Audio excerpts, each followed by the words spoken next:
नमस्कार मित्रमैत्रिणींनो, जर तुम्हाला आपल्या चॅनलवरच्या कथा आवडत असतील तर लाईक करत जात जा आणि चॅनलला सबस्क्राईब करून बाजूची घंटी दाबा आणि ऑलवर सेट करा.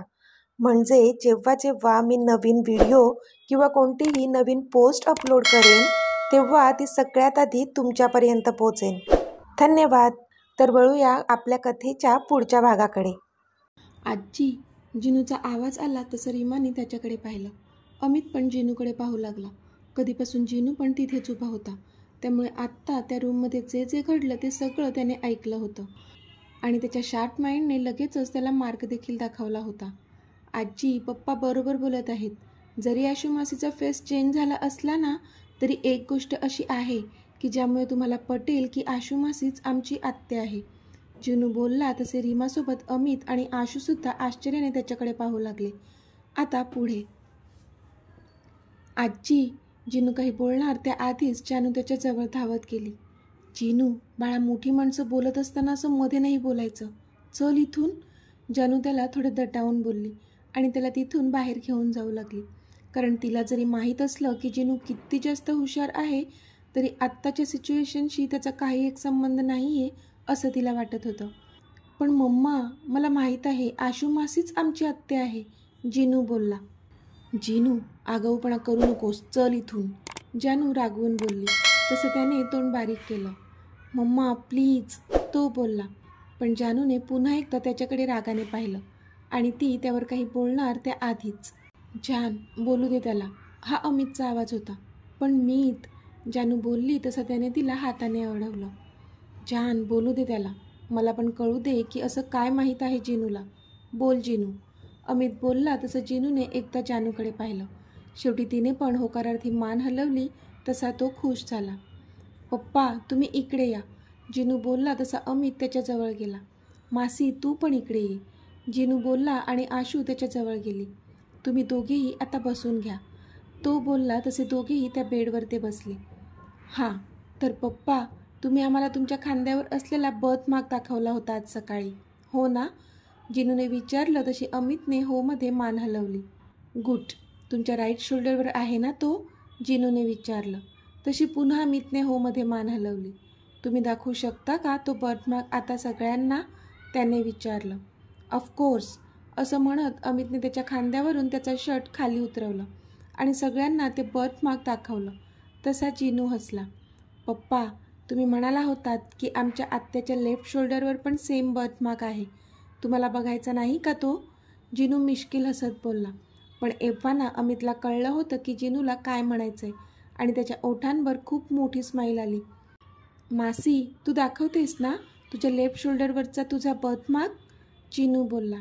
येस येस, आशू घाईघाईत बोलली. तिला पण आनंद झाला होता. तिने पण तिचा तो टॉप तिच्या खांद्यावरून खाली सरकवला आणि आता सगळ्यांच्या नजरेसमोर तिचा तो बर्थमार्क आला, जो हुबेहूब अमितच्या बर्थमार्कसारखाच दिसत होता. सगळेजण तो बर्थमार्क पाहू लागले होते आणि आश्चर्यचकित झाले होते. पण राम आणि रीमा मात्र दोघेही डोळ्यात अश्रू घेऊन उभे होते. अमितने पुन्हा एकदा आशूला घट्ट मिठी मारली होती. माझी प्रिन्सेस, तुला किती किती शोधलं आम्ही, अमित तिला गोंजारत बोलला. तशी हसली ती, पण डोळे पाणावलेलेच होते. आरू, माझी प्रिन्सेस. रीमा धावत आल्या आणि त्यांनी तिला कुशीत घेऊन तिच्यावर चुंबनांचा वर्षाव करू लागल्या. ती मात्र त्यांना घट्ट बिलगून राहिली होती. आरू, तुझ्या डॅडना नाही का भेटणार सोन्या? राम बोलले. तशी ती पटकन उठून त्यांच्याकडे गेली आणि त्यांना मिठी मारून धाय मोकलून रडू लागली. बास, खूप रडलीस आत्तापर्यंत, पण आत्ता नाही रडायचं, ओके? राम तिला गोंजारत बोलले. तशी रडता रडता हसली ती. हे Jinu, come here my champ. अमितने जिनूला उचलून घेतलं आणि त्याच्या गालावर पापी घेतली. जिनू, मला सांग, तुला कसं माहीत मासीच्या खांद्यावर बर्थमार्क आहे तो? अमितने विचारलं. पप्पा, मला आधीच माहीत होतं. मी पाहिला होता मासीच्या शोल्डरवर ह्या आधी, म्हणून तुम्ही जेव्हा मला तुमच्या शोल्डरवर मार्क दाखवला होता ना, तेव्हा मला आठवलं होतं. पण कोणाच्या ते तेव्हा नव्हतं आठवलं, म्हणून तुम्हाला सांगितलं नाही. पण नंतर जेव्हा मला आठवलं ना, तेव्हा तुम्ही निघून गेला होतात आणि सांगायचं राहिलं. पण आत्ता जेव्हा मी हे सर्व ऐकलं ना, तेव्हा मला आठवलं आणि मी सांगितलं, जिनू बोलला. Very good. You are so intelligent my बच्चा. जे आम्हाला इतक्या वेळापासून नाही सुचलं ते तुला सुचलं. तू खरंच खूप हुशार आहेस. अमित पुन्हा त्याच्या गालावर ओठ टेकवत बोलला. तसा तो गालात हसला. जिनू, मासीकडे ये बच्चा. आशूने आवाज दिला तसा तो तिच्याकडे गेला. तिने पटकन त्याला मिठी मारली. थँक्यू जिनू, आज तुझ्यामुळे सगळ्यांना माझी ओळख पटली, ती त्याच्या गालावर ओठ टेकवून बोलली. माझा तर विश्वासच बसत नाही आहे की माझी आरू आता माझ्या जवळ आहे. रीमा पुन्हा आशूला कुशीत घेत बोलल्या. आशू मात्र त्यांच्या मांडीवर डोकं ठेवून पडून राहिली. आज तिला तिच्या मॉमपासून दूर जायचंच नव्हतं म्हणून बिलगून होती ती त्यांना. अमित, जानू आशूकडे पाहत होते. त्यांना खूप आनंद झाला होता की आशूला तिची ओळख मिळाली. रॉनी पण खूप खुश होता त्याच्या बॉससाठी. किती दिवसांपासून त्याच्या बहिणीला ते शोधत होते आणि फायनली त्यांना ती आज सापडली होती त्यांच्याच घरात.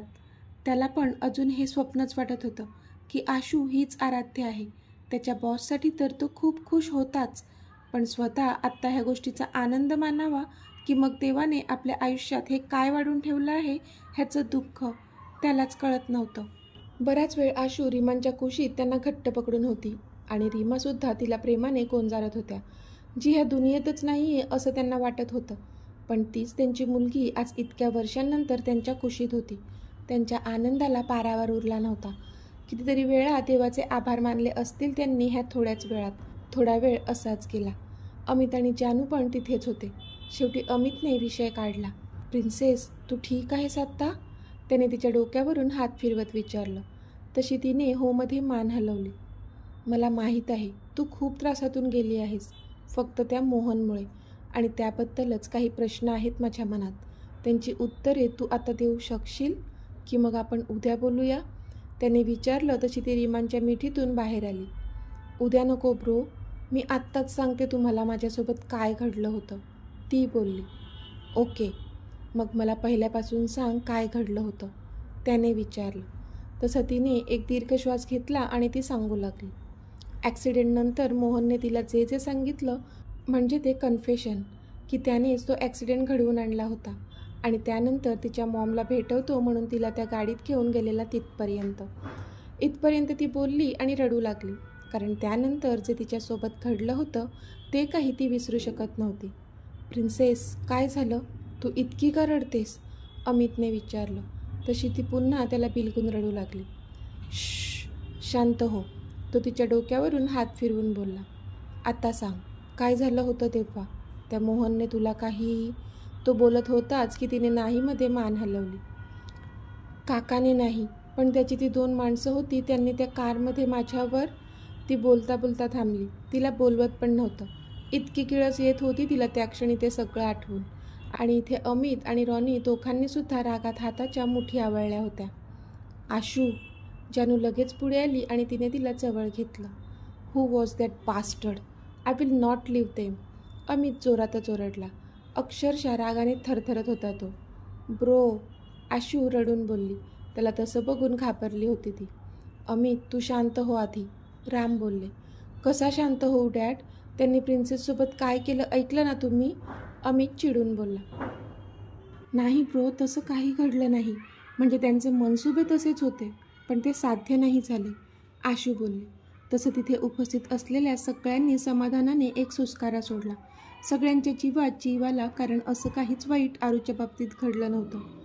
पण तू तर म्हणत होतीस, अमित बोलत होता.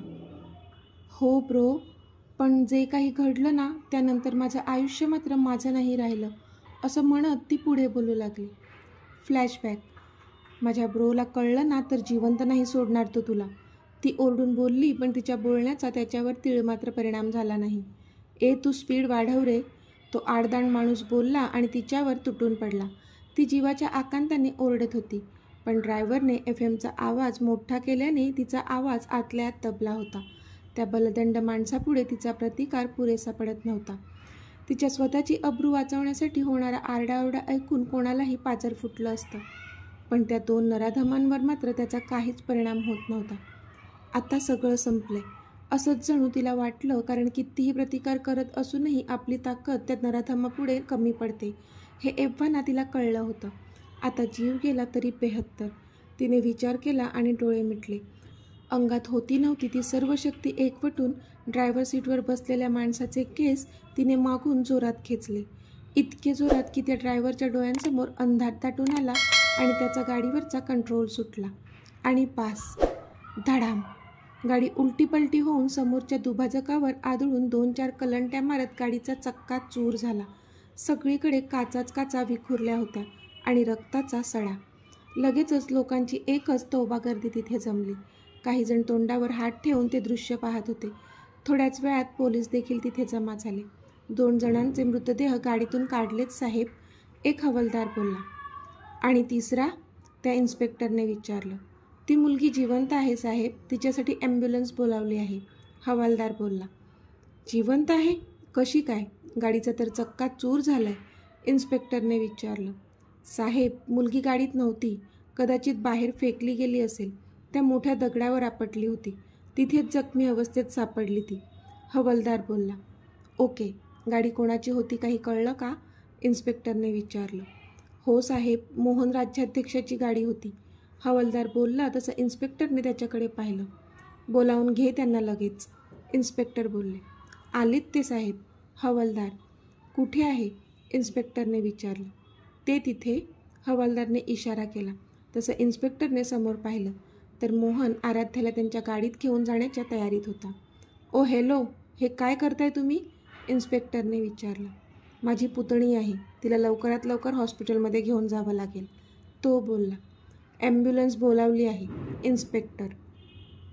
तेवढा वेळ नाही आहे, मोहन. ॲक्सिडेंट केस आहे, कळतं का काही तुम्हाला?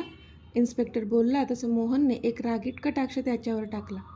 किंमत बोला, मोहन बोलला. तसा इन्स्पेक्टर कुत्सित हसला. 5 लाख, इन्स्पेक्टर. 10 लाख दिले. फक्त ही केस लगेच बंद कशी करता येईल ते पहा. आणि हां, फक्त 2घेच जण ह्या ॲक्सिडेंटमध्ये गेलेत, फक्त 2घे. आराध्याचं नाव कुठेच येता कामा नाही. काय समजलं? मोहन बोलला. इथे कोणता ॲक्सिडेंट झाला होता हे पण कोणाला लक्षात नाही राहणार.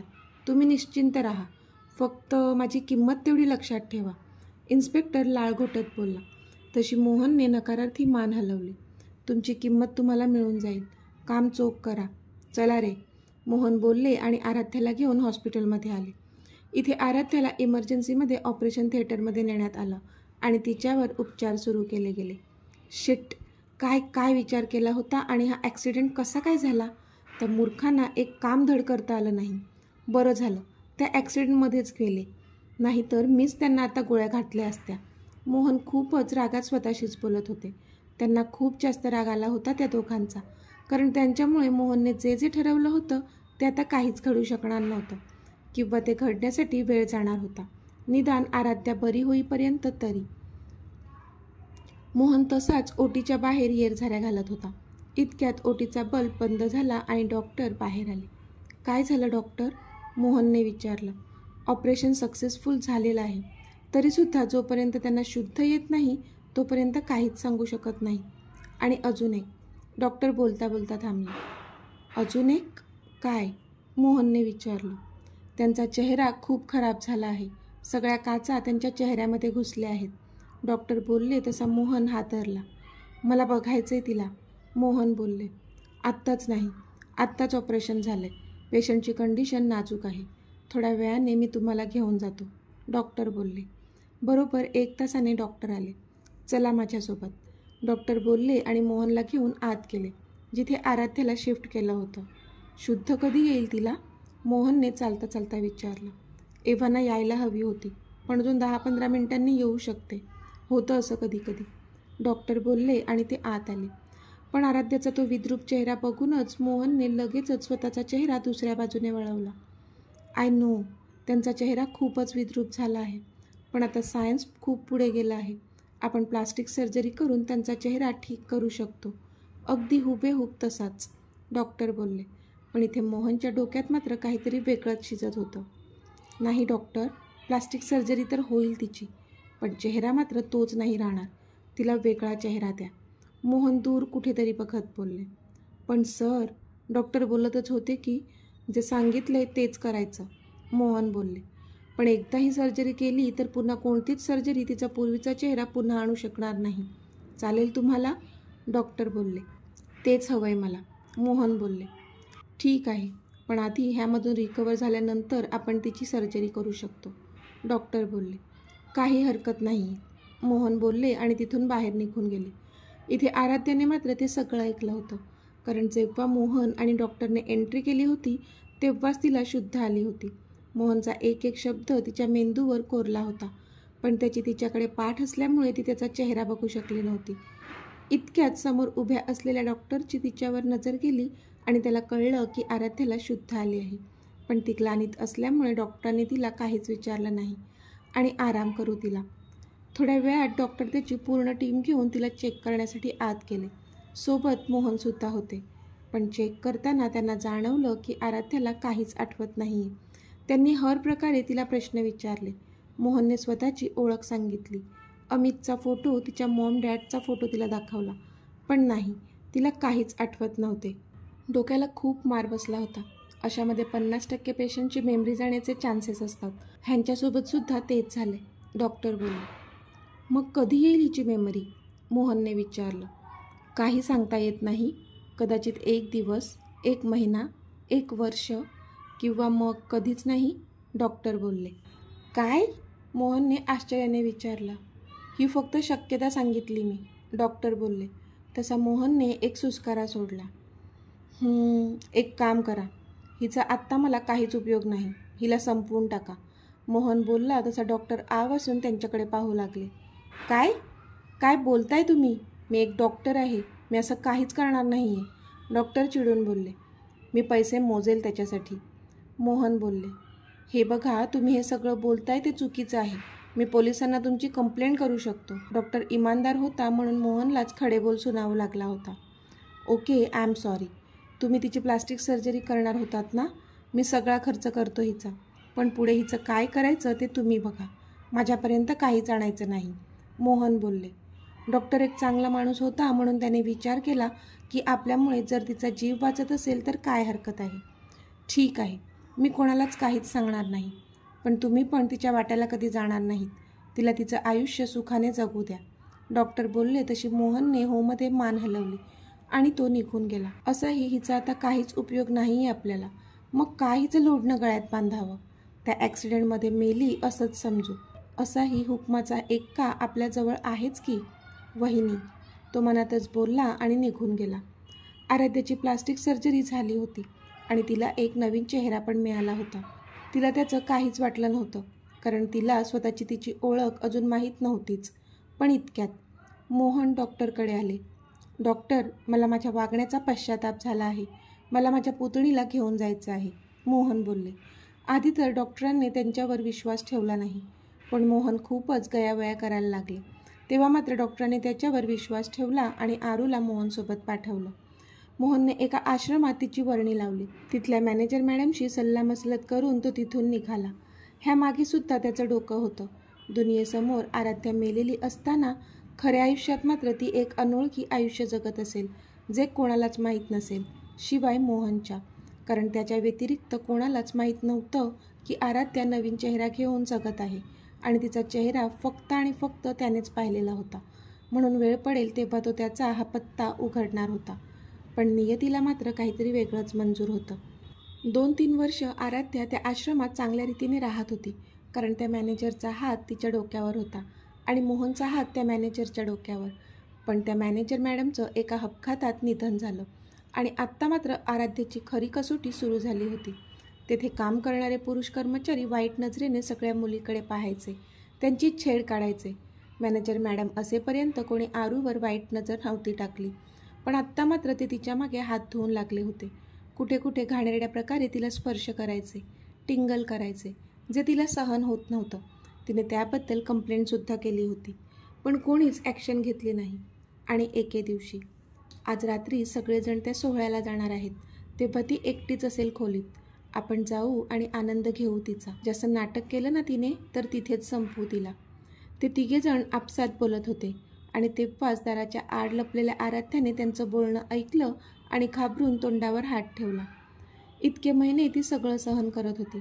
कोणी मदत देखील करत नव्हते, कोणाला ओळखतही नव्हती, स्वतःची ओळखही तिला माहीत नव्हती. पण आजच्या प्रकाराने मात्र हादरून गेली होती बिचारी. ती तशीच अंगात असलेल्या कपड्यानिशी तिथून पळून गेली. ती डायरेक्ट रेल्वे स्टेशनवर. जी गाडी उभी होती तिच्यामध्ये ती चढली होती. गाडी सुसाट पळत होती आणि तिच्या मनात खूप विचार दाटून आले होते. असंही आपल्याला स्वतःला माहीत नाही आहे की आपण कोण आहोत. स्वतःची ओळख माहीत नाही आहे आपल्याला.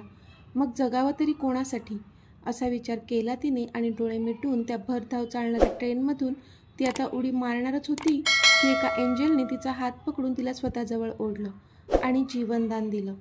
ती एंजल दुसरी तिसरी कोणी नसून जानू होती. तर मित्रमैत्रिणींनो, आजचा भाग तुम्हाला कसा वाटला ते मला कमेंटमध्ये सांगा. आणि जर आवडला असेल तर व्हिडिओला लाईक करा, शेअर करा आणि चॅनलला सबस्क्राईब करून बाजूची घंटी नक्की दाबा. चला तर भेटूया आपल्या पुढच्या भागात. तोपर्यंत धन्यवाद.